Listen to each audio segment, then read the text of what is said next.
Hey everyone, and welcome. If you're a pathology trainee, you know the world of lymphoid malignancies is always changing, always getting more complex. Well, today we're diving into the brand new 2025 CAP protocol. Think of this as your go-to guide for navigating this field with a ton more clarity and confidence. Look, it's so easy to feel like you're lost in a diagnostic maze, right? With all the new genetic markers and shifting classifications, just keeping everything straight is a huge challenge. But what if you had a map? A map designed specifically to get you through it all. Well, here it is. The College of American Pathologists just dropped its updated protocol, and you really should think of this as the definitive roadmap. It's built to standardize how we all report these cases and bring some serious order to all that complexity. This is what turns that crazy maze into a straight line.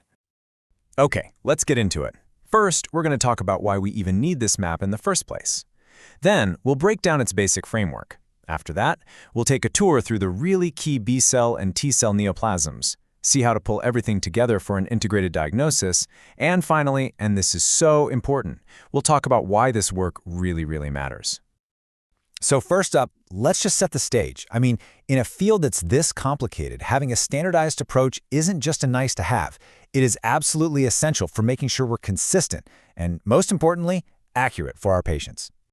And here's the thing you've got to remember. This protocol is built directly on the foundation of the new WHO 5th edition. And this wasn't just some minor tweak. The WHO rolled out some major changes in how we name things and what criteria we use, with a much bigger reliance on molecular data. So this protocol, it's your guide to putting all those critical changes into practice correctly. All right, so we have our map, but like any good map, we need to understand the legend, right? We need to know what it covers, and maybe just as important, what it doesn't cover. That's always the first step. What's so great about this is how clearly it defines your toolkit. You're going to use this protocol for the huge majority of your lymphoid cases, precursor and mature B and T cell neoplasms. And hey, notice that Hodgkin lymphoma is now included, which makes sense given its B cell roots. But for things like myeloid neoplasms or plasma cell tumors, you're going to need a different protocol. This clarity is everything. The whole system, really, is built on these two fundamental pillars, precursor and mature. It's a simple distinction, but it is so powerful. You just have to ask, are we dealing with lymphoblasts, those really immature lymphoid cells? Then you're in the precursor category. Or are we looking at lymphocytes that have already grown up a bit? Well, that's a mature neoplasm. This is the very first fork in the road of your diagnostic journey. All right, let's dive into the details, starting with the B-cell side of the house. We're going to look at the major categories, and I'm going to highlight a couple of key updates that you absolutely have to know about. So the protocol basically sorts these B-cell neoplasms into a few big families. You've got your precursor leukemias and lymphomas, and then this huge, really diverse group of mature neoplasms, everything from common follicular lymphomas to the super aggressive large B-cell lymphomas. And like we said, Hodgkin lymphomas are now officially part of this group, right where they belong. Okay, check this out. This is a perfect example of how the protocol actually works in real life. For a diagnosis like BAL with a BCR-ABL1 fusion, it's not enough to just see blasts anymore. The protocol is super specific. You have to meet the baseline definition of BAL, you have to molecularly prove that specific fusion is there, and you have to rule out a chronic myeloid leukemia, or CML blast crisis. It's this beautiful synthesis of morphology, immunophenotype, and molecular genetics all in one. Now this is a big one. This is a major change you need to commit to memory. That old way of grading follicular lymphoma from 1 to 3A by counting centroblasts, it's gone. Just gone. The WHO 5th edition, and by extension this protocol, now groups all of those into one single category, classic follicular lymphoma. And what about the old grade 3B? That's now a whole new thing, follicular large B-cell lymphoma. This is a massive update, and it matters because it better reflects how these tumors actually behave, which helps align the diagnosis with the right treatment. Now let's hop over to the other side of the lymphoid family tree. T-cell and NK cell neoplasms are, notoriously tricky, but the protocol gives us that same kind of structured approach to help us sort them out. And just like we saw with the B cells, the protocol lays out these major groups. You've got your precursor T-cell stuff, and then this incredibly diverse world of mature T-cell lymphomas. And they're often categorized by where you find them, like in the skin or the gut, or by their unique biology, like anaplastic large cell lymphomas. Let's tackle a really challenging one, nodal T follicular helper cell lymphoma, angioimmunoblastic type. This is where the protocol really helps. It breaks it down. The essential features are what you have to see down the microscope and with your immunohistochemistry, or IHC.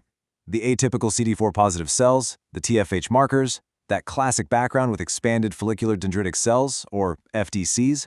But then look at the desirable features. This is your backup. This is where genetics comes in, with clonal TCR rearrangements and specific mutations that can give you powerful confirmation of a tough diagnosis.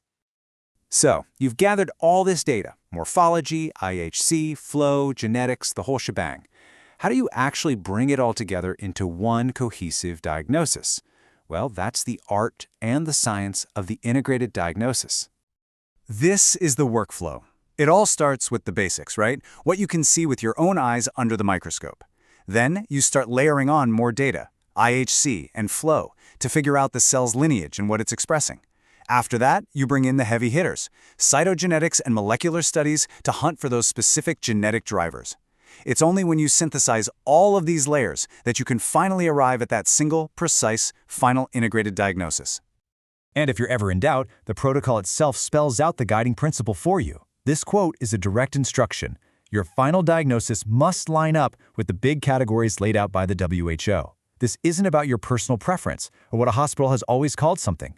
It's about speaking a universal, standardized language that pathologists and oncologists all over the world can understand.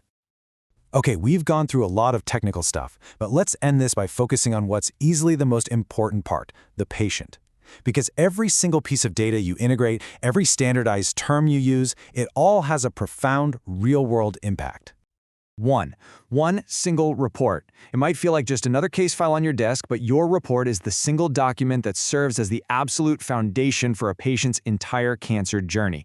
Everything that happens next is dictated by that report. Let me be clear. What you produce is so much more than a name for a disease.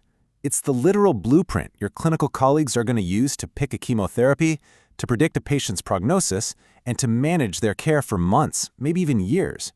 The precision this protocol demands is the precision every single patient deserves. The work is tough, no doubt. The responsibility is huge, but you know what? The impact is absolutely undeniable. With this new CAP protocol as your guide, you have the tools to provide the clarity and the accuracy that modern cancer care demands. Your report is the foundation. So, are you ready to build it?